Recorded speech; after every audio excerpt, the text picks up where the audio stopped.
I looked at the first one, only figures to look at the sequel during this sequel month. It's Mickey's Twice Upon a Christmas, and you know, when people ask what's the difference between something that's good for kids yet not necessarily for adults, or bad for kids and not necessarily for adults either, this is a perfect example.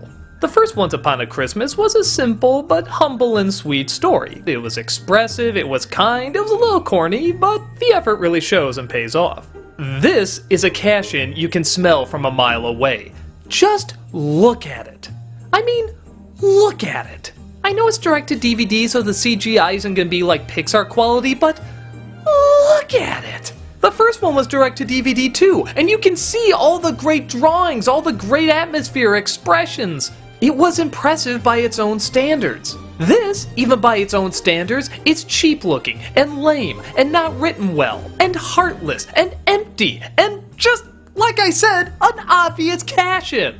Okay, well, I guess I should go over all the stories, but that almost seems pointless because where in the first film it was only 3 stories that seemed reasonable enough, this one it's like 8. Yeah, they just throw a bunch of them at you whether they make sense or not.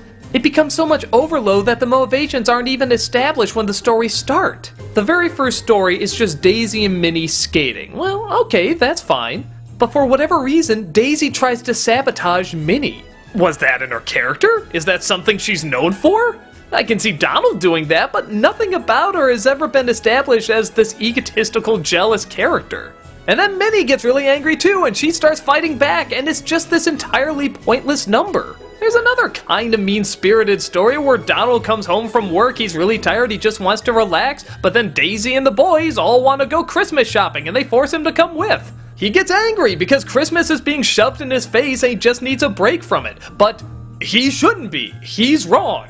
Much like Christmas with the Cranks, you should just accept everything about Christmas and love it all unconditionally.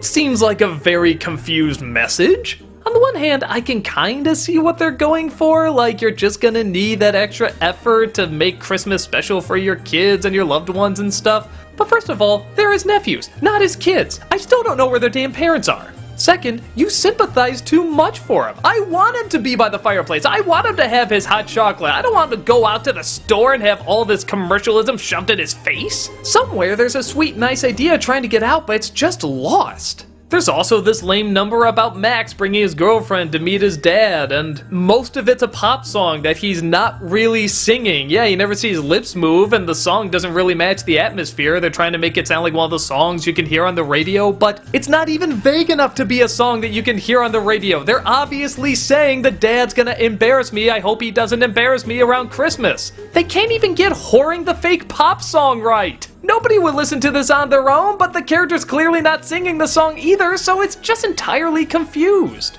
Remember how Santa Claus was a big deal in the first one? Like Goofy and Max were trying to believe, but they didn't know if they did, but they wanted to believe. That was a whole big thing. In this one, Huey, Dewey, and Louie just mail themselves to Santa. Yeah, I guess he's not really that big a deal anymore. And look at him. Talk about the most generic, forgettable Santa you can imagine. Alright, are there any good things about this special? I guess the colors can be kinda nice and Christmassy. Every once in a while there is a good visual joke or a line here or there. But for the most part, it just feels shallow. I guess it seems silly to be this hard on a little Christmas special that's obviously just meant for little kids, but the first one was just a little Christmas special meant for little kids, and they really did a much better job. They cared. They took the time to write good stories and put in good animation because it felt like the respect of the audience was important. They know they can show little kids anything with Donald and Goofy and Mickey and stuff, but instead they try to give something really nice and meaningful. And that's felt by the adults as well as the children.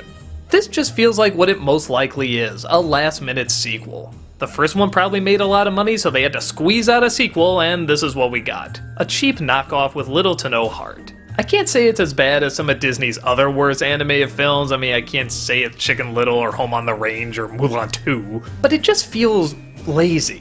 And don't get me wrong, I don't know how much time or money they had to put into this, so I shouldn't judge, but it's just how it feels. It feels lazy.